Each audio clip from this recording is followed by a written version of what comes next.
La sécurité est l'un des éléments fondamentaux du développement d'un pays, surtout sur le plan social et économique. Établi sur 27 750 km² dans la Caraïbe, avec une population de près de 12 millions d'habitants, Haïti fait face à une situation de sécurité énorme qui s'est empirée durant ces 10 dernières années. La mauvaise gouvernance, la corruption, l'impunité, l'instauration et la légalisation des gangs sont entre autres à la base de ce climat insécuritaire dans ce coin de terre. Le kidnapping fait partie des infractions les plus répétées dans le pays. Il est également source de décapitalisation de nombreuses familles et de l'émigration de la population. Judith Jean, une jeune fille ayant été victime d'un acte de kidnapping, énonce les faits.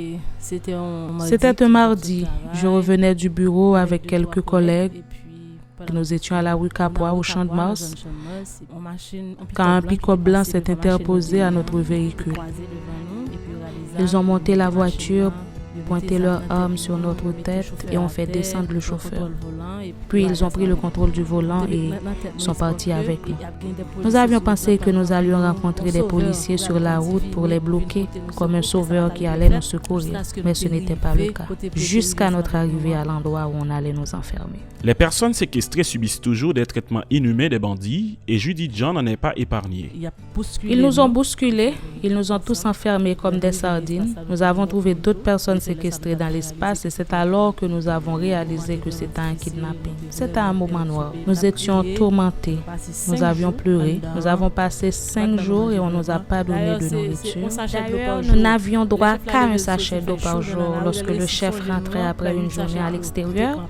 Lorsqu'il se souvient de nous, il apportait 8 sachets d'eau pour les 8 séquestrés. Le traitement était mauvais. Nous ne souhaitons tout simplement pas que d'autres personnes connaissent ce genre de situation. Ce n'était pas une bonne expérience. Du tout pas. Née d'une famille modeste, Judith se plaint de la somme exorbitante exigée par ses ravisseurs, ce qui met sa famille dans une situation d'endettement interminable.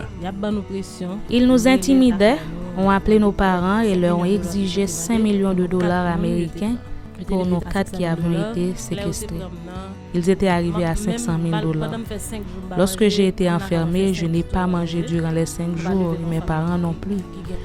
Je n'ai pas grandi dans une famille aisée, nous ne faisons que nous débrouiller. Mes parents sont des chômeurs, nous n'avons jamais eu de telles sommes d'argent. Mais avec le support des amis, des membres de la famille élargie, les prêts des particuliers, nous avions pu être libérés. Mais maintenant, nous sommes endettés. On nous appelle chaque jour pour savoir quand nous allons acquitter. Ce que nous ne pouvons pas faire pour l'instant, malheureusement. D'ailleurs, si c'était avec le fonds de mes parents, je n'allais pas être libéré. Les conséquences de l'insécurité sont énormes et affectent la société dans son ensemble. Le sociologue David Calix énonce quelques-unes des conséquences. La première conséquence de l'insécurité est l'appauvrissement de la société. Deuxièmement, la fuite massive de personnes qui devraient aider au développement du pays dans tous les domaines cruciaux quittent le pays. Le troisième élément est que l'insécurité dissout l'État. Elle dissout toutes les institutions qui véhiculaient des valeurs. Il y a beaucoup de personnes qui souffrent de l'insécurité, soit par le kidnapping, soit par d'autres formes de criminalité qui sont déclassées socialement.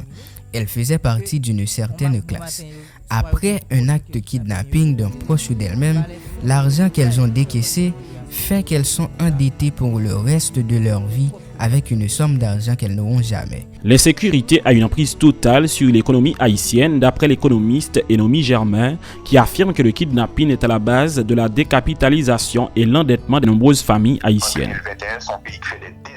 En 2021, de nombreux investisseurs ont laissé le pays pour aller ailleurs. La majorité des entreprises touristiques ont été affectées depuis 2018.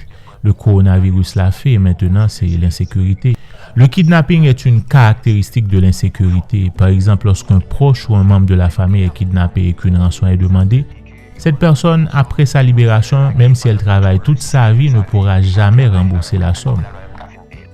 Le kidnapping provoque la décapitalisation des familles, mais aussi l'endettement de ces... La police nationale d'Haïti a enregistré pendant les 5 derniers mois de l'année 2021 396 cas d'enlèvement contre 540 pour les 5 premiers mois de l'année 2022, soit une augmentation de 36,4%.